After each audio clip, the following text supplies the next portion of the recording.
Redmi 13C 5G. இந்த mobile வந்து கிட்டத்தட்ட ஒரு மாசம் ஆயிடுச்சு. ஒரு மாசமா நம்ம யூஸ் பண்ணிட்டு இருக்கோம். யூஸ் பண்ணதுல நிறைய விஷயங்கள் நல்லா இருந்துச்சு, நிறைய விஷயங்கள் நல்லா இல்ல. அது போக சில ஷாக்கிங்கான விஷயங்களும் இருந்தது. அது என்னென்ன டீடைல்டா வீடியோக்குள்ள பாப்போம். முதல்ல இந்த விஷயத்தை நான் ரொம்பவே பெருசா ஹைலைட் பண்ணணும்னு நினைக்கிறேன். வேற யாரும் சொல்லியிருக்காங்களா அப்படின்னு தெரியல. இருந்தாலுமே இது எல்லாருமே தெரிஞ்சுக்கோங்க. இந்த இடத்துல பார்த்தோம் அப்படின்னா இங்க 16GB RAM அப்படிங்கறத பெருசா போட்டிருக்காங்க. இதே மாதிரி தான் நிறைய மொபைல்ஸ்ல போடுறாங்க. பட் போட்டிருந்தாலுமே அதுக்கு கீழேயே என்ன பண்ணுவாங்க அப்படின்னா 8+8 8GB வந்து விர்ச்சுவல் RAM அப்படிங்கறத மென்ஷன் பண்ணிடுவாங்க. பட் இவங்க என்ன பண்ணியிருக்காங்க அப்படின்னா இங்க வந்து மேல வந்து ஒரு ஸ்டார் போட்டிருக்காங்க. இந்த ஸ்டாருக்கான விளக்கம் இங்கேயே கொடுத்துட்டா பிரச்சனை இல்லை, ஏன்னா பார்க்குறவங்களுக்கு அது தெரிஞ்சு போயிடும்.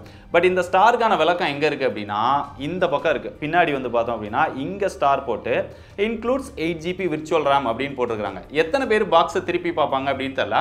அதுபோக இந்த மொபைல் பார்த்தோம் அப்படின்னா ஆஃப்லைனில் சேல் ஆகக்கூடிய மொபைல். நிறைய ஸ்டோரில் பார்த்தோம் அப்படின்னா இந்த மொபைலில் 16GB RAM இருக்குது அப்படிங்கிறத ஹைலைட் பண்ணி கூட கஸ்டமர்கிட்ட செல் பண்ணிடுவாங்க. பட் ரெட்மி ஏன் இந்த மாதிரிலாம் பண்ணுறாங்க அப்படின்னு தெரியல. இதை கொஞ்சம் மாற்றிக்கிட்டாங்க அப்படின்னா நல்லாயிருக்கும். யாராவது 16GB RAM அப்படின்லாம் பார்த்து ஏமாந்துட வேண்டாம். முதல்ல பாக்ஸ் கண்டென்ட். அவங்களோட 13 சீரிஸ் எல்லாமே இந்த மாதிரி ஒரு ரெட் கலர் பாக்ஸ்ல தான் கொடுக்குறாங்க. பின்னாடி அதோட ஸ்பெக்ஸ் வந்து ஹைலைட் பண்ணியிருக்காங்க. உள்ள ரெட்மியோட 13C மொபைல், அதுக்கான சில பேப்பர்ஸ் இருக்கு. பட் டிபியூ கேஸ் இல்ல. அப்புறம் சிம் எஜெக்டர் பின், ஒரு 10W சார்ஜிங் அடாப்டர், ஒரு டைப் சி சார்ஜிங் கேபிள். மொபைலோட டிசைன் பார்த்தா நல்லா தான் பண்ணியிருக்காங்க. அப்படியே இப்படி லைட்டா ஷேக் பண்ணி பார்த்தோம் அப்படின்னா கொஞ்சம் காஞ்ச பிரஷ்ல போட்டோம் அப்படின்னா இப்படி இருக்கும். அந்த லைனா தெரியுற மாதிரி இப்படியும் அந்த மாதிரி தெரியுது.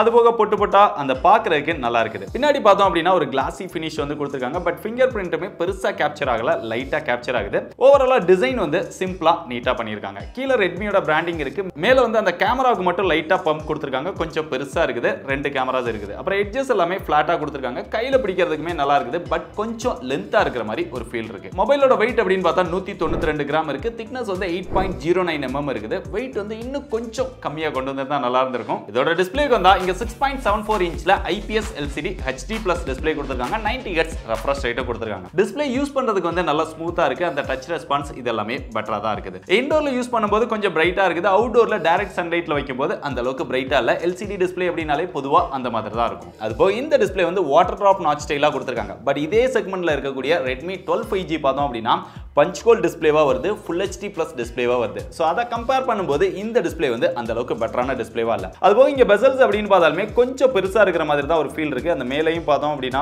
அதுபோக இந்த சின் வந்து கொஞ்சம் பெருசா இருக்கு. இதை வந்து இன்னும் கொஞ்சம் கம்மி பண்ணியிருந்திருக்கலாம். வீடியோஸ் பார்க்கும்போது இது HD+ டிஸ்ப்ளே அப்படிங்கிறதுனால அந்த அளவுக்கு ஒரு பெட்டரான எக்ஸ்பீரியன்ஸ் இந்த மொபைல் இல்ல, எபோவ் ஆவரேஜ் அப்படின்னு சொல்லலாம். டிஸ்ப்ளேயோட எக்ஸ்பீரியன்ஸ் அவங்களோட வியூவை பொறுத்து மாறும். பட் இங்க வீடியோஸ் இதெல்லாம் யூடியூப்ல பார்க்கும்போது உங்களுக்கு பெருசா அந்த அளவுக்கு டிஃபரன்ஸ் தெரியாது. ரொம்ப ஹை குவாலிட்டியான மூவிஸ் பார்க்கும்போது அந்த டிஃபரன்ஸ் வந்து நல்லாவே தெரியும். அப்படிங்க சவுண்ட் எக்ஸ்பீரியன்ஸ் அப்படின்னு பார்த்தாலுமே பாட்டம்ல ஒரு சிங்கிள் ஸ்பீக்கர் கொடுத்திருக்காங்க. அதோட சவுண்ட் வந்து ஓரளவு கேட்கிற மாதிரி இருக்கு. சாம்பிள் நீங்களே பாருங்க.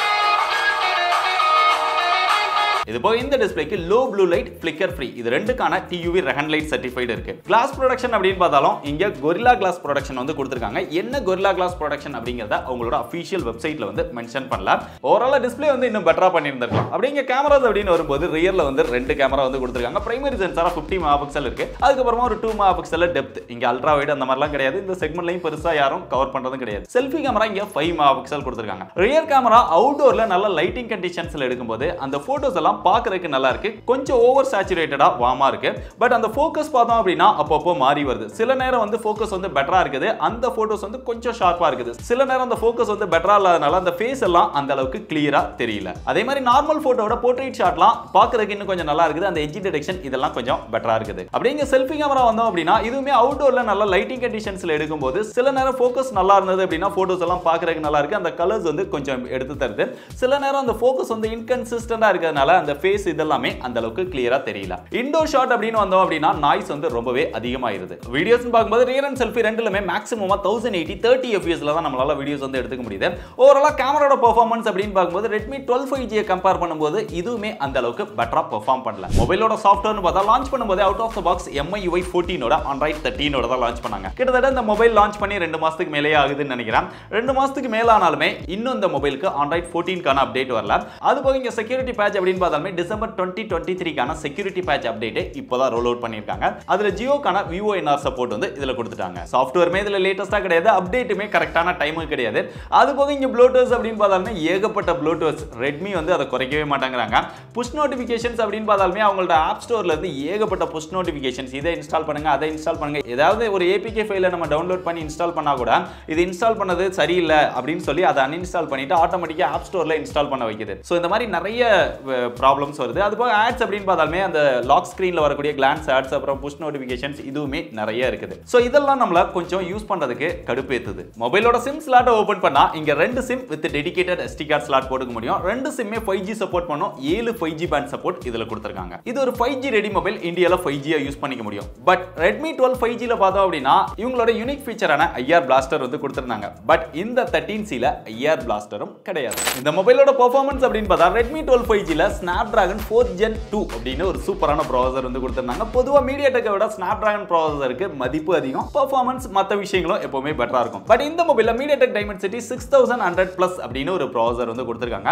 இந்த ப்ராசஸர் வந்து ஒரு ரீநேம் பண்ண ப்ராசஸர் தான். ஒரு MediaTek Dimensity 700 அப்படிங்கிற ஒரு ப்ராசஸரை கொஞ்சம் மாடிஃபை பண்ண ப்ராசஸர். இதோட ஆண்ட்ராய்டு ஸ்கோர் அப்படின்னு பார்த்தா நம்ம செக் பண்ணப்ப 4 லட்சத்துக்கு மேல வந்தது. கேமிங் பெர்ஃபார்மன்ஸ் அப்படின்னு பார்த்தாலுமே BGMI இதெல்லாம் லோ கிராபிக்ஸ்ல நம்ம விளையாண்டுக்க முடியும். பட் ரொம்ப ஹெவியா ப்ளே பண்ணீங்க அப்படின்னா ஃப்ரேம் டிராப், லாக் இதெல்லாம் பார்க்க தான் முடியும். பட் இந்த செக்மெண்ட்ல நம்ம கம்பேர் பண்ணோம் அப்படின்னா இது கொஞ்சம் பெட்டரான ப்ராசஸர் தான். அதுபோல த்ரோட்டில் இஷ்யூ இந்த மாதிரி எதுவுமே இந்த மொபைல்ல இல்ல. இங்க RAM டைப் அப்படின்னு பார்த்தா LPDDR4X டைப் வந்து யூஸ் பண்ணிருக்காங்க. UFS 2.2 சப்போர்ட் வந்து கொடுத்திருக்காங்க. ஓவரால் பெர்ஃபார்மன்ஸ் அப்படின்னு பார்த்தா ஓரளவு பெட்டரான ப்ராசஸர் தான் கொடுத்திருக்காங்க. பட் இவங்களோட Redmi 12 5G கம்பேர் பண்ணும்போது இது அந்த அளவுக்கு பெட்டரா இல்ல. பேட்டரியுமே இதுல எப்பயும் போல 5000 mAh கொடுத்துட்டாங்க. 18 வாட் ஃபாஸ்ட் சார்ஜிங் சப்போர்ட்டும் கொடுத்துட்டாங்க. ஆனா பாக்ஸ்க்குள்ள 10 வாட் அடாப்டர் தான் இருக்கு. என்னடா நியாயம்? 18 வாட் சப்போர்ட் கொடுத்துட்டு 10 வாட் அடாப்டர் ஏன் உள்ள கொடுக்குறாங்க? அதால என்ன பிரயோஜனம்? அந்த 10 வாட் அடாப்டர் யூஸ் பண்ணி நீங்க சார்ஜ் பண்றீங்க அப்படின்னா 100% ஃபுல் சார்ஜ் பண்றதுக்கு 2 மணி நேரத்துக்கு மேல டைம் எடுத்துக்குது. அட்லீஸ்ட் 18 வாட் வேணும் அப்படின்னா எக்ஸ்ட்ரா காசு போட்டு அதை வேற வாங்க வேண்டியிருக்கு. அப்படி 500 ரூபாய் எக்ஸ்ட்ரா போட்டோம் அப்படின்னா இந்த மொபைலோட பிரைஸும் Redmi 12 5G பிரைஸும் ஈக்குவலா வந்துரும். பேட்டரியோட பெர்ஃபார்மன்ஸ் அப்படின்னு பார்த்தா நீங்க லைட் யூஸ் தான் யூஸ் பண்றீங்க அப்படின்னா உங்களுக்கு ஒரு நாளைக்கு மேலேயே பேட்டரி லைஃப் வரும். ரொம்ப ஹெவியா யூஸ் பண்ணா கூட உங்களுக்கு ஒரு நாளைக்கு பேட்டரி லைஃப் வந்து நல்லா இருக்குது. மத்தபடி இதுல fingerprint sensor, side mount fingerprint சென்சாரா கொடுத்திருக்காங்க. ரொம்ப ஃபாஸ்டா அக்யூரேட்டா இருக்குது. கையை வச்சு எடுத்தோம் அப்படின்னா அன்லாக் ஆயிடுது. ஃபேஸ் அன்லாக்குமே இதுல இருக்குது. இது போக ப்ளூடூத் வெர்ஷன் 5.0 கொடுத்திருக்காங்க. Wi-Fi 5 இருக்கு. 3.5mm ஜாக் வந்து டாப்ல இருக்கு. இப்போ மொபைலோட பிரைஸ் அப்படின்னு பார்த்தா இதுல 3 வேரியன்ட் வந்து லான்ச் பண்ணிருக்காங்க. 4+128, 6+128, 8+256. 4+128 வந்து 11000 ரூபாய்க்கும், 6+128 வந்து 12500 ரூபாய்க்கும், 8+256 வந்து 14500 ரூபாய்க்கும் இன்னைக்கு தேதியில வந்து சேல் பண்றாங்க. இதோட பெட்டரா Redmi 12 5G இருக்கும்போது அவங்களோட பிராண்ட்லயே கிட்டத்தட்ட அதே மாதிரி பிரைஸ் கிட்ட இந்த மாதிரி ஒரு மொபைலை ஏன் லான்ச் பண்றாங்க அப்படின்னு கேட்டீங்கன்னா 13 சீரிஸ் அப்படிங்கிற ஒரு ஹைப்பை வந்து கிரியேட் பண்ண முடியும். அதுபோக ஆஃப்லைன் சேல்ஸ்ல வந்து இந்த மொபைல் வந்து அதிகமா டார்கெட் பண்றாங்க. நீங்க ஆஃப்லைன்ல வாங்கும்போது அவங்களுக்கு வந்து எக்ஸ்ட்ராவா மார்ஜின் கொடுக்கணும் அப்படிங்கிறதுக்காக நிறைய விஷயங்களை கட் பண்ணி அதை வந்து சேல் பண்றாங்க. ஸோ ஆஃப்லைன்ல கம்பேர் பண்ணும்போது இது பெஸ்டா இருக்கலாம். பட் ஆன்லைன்ல கம்பேர் பண்ணோம் அப்படின்னா இவங்களோட மொபைலான Poco M6 Pro Redmi 12 5G யோட கம்பேர் பண்ணும்போது இந்த மொபைல் வந்து பெஸ்டான மொபைல் கிடையாது. இதையும் தாண்டி நீங்க இந்த மொபைல் வாங்கணும் அப்படின்னு விருப்பப்பட்டீங்கன்னா உங்களுக்கு இந்த டிசைன் பிடிச்சிருந்து நான் சொன்ன விஷயங்கள்லாம் பிடிச்சிருந்து இந்த மொபைல் ஒரு 10000 ரூபாய்க்குள்ள ஆஃபர்ல கிடைக்குது அப்படின்னா அப்போ ட்ரை பண்ணி பாருங்க, உங்களுக்கு பெஸ்டா இருக்கும்.